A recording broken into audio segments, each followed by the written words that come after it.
you image that, just that intracranial part there, or extracranial part there. But if it was the 36223, it means that anything that was black, you probably also looked in that area as well. So the intracranial, meaning you're going further into the cerebral or brain area. So your physicians, they do both, probably 50%. So know what they're looking at. I know they always want to get that 36223, but be careful. If there's not a clear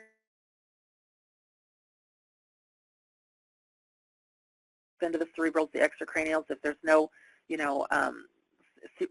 CVA, cerebrovascular accident, or TIAs, transischemic, issues, then if you're not really showing or reflecting that there's an ischemic indication, then it may not be appropriate to, really look in that area. So you have to have a clear indication to be able to do that, and a lot of times it's not really seen. So be careful with that when you go back and forth. Some offices tend to always grab the 36223, and they don't have a clear indication for it. So know the difference there, and it's basically what you're looking at.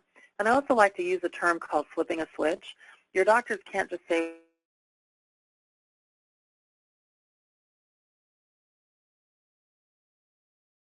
up, what is the reason that you're looking at that? It would be like trying to do an echo or a nuclear study and just saying, well, because I'm there, I can have it. That's not how that works.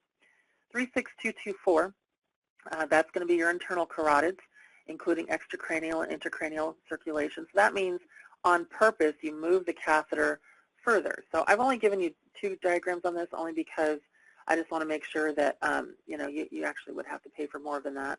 But when we get into the 36224, it means that you actually, when you see internal carotids up here, you actually put the catheter up into that structure. So we just want to make sure you know how far you'd have to manipulate that catheter.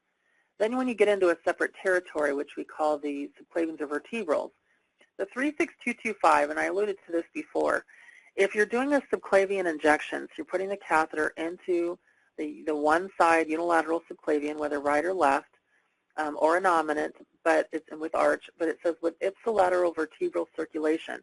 Your intent when you put the catheter in there is to look at vertebrals, not at the subclavian. And so that's a pretty big, because it's a very weighted code.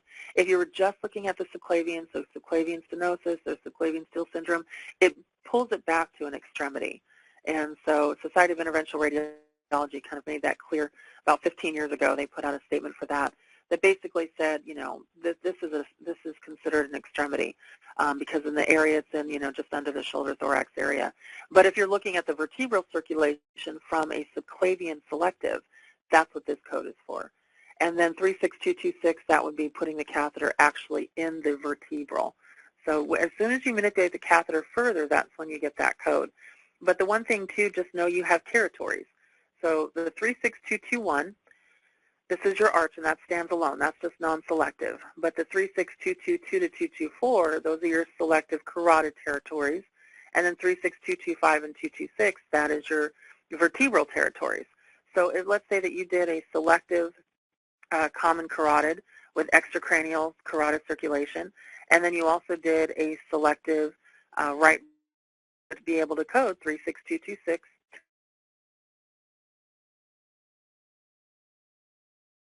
down to the 36222 with a 59 modifier showing you're in a separate territory. If you then put the catheter even further from a carotid selection,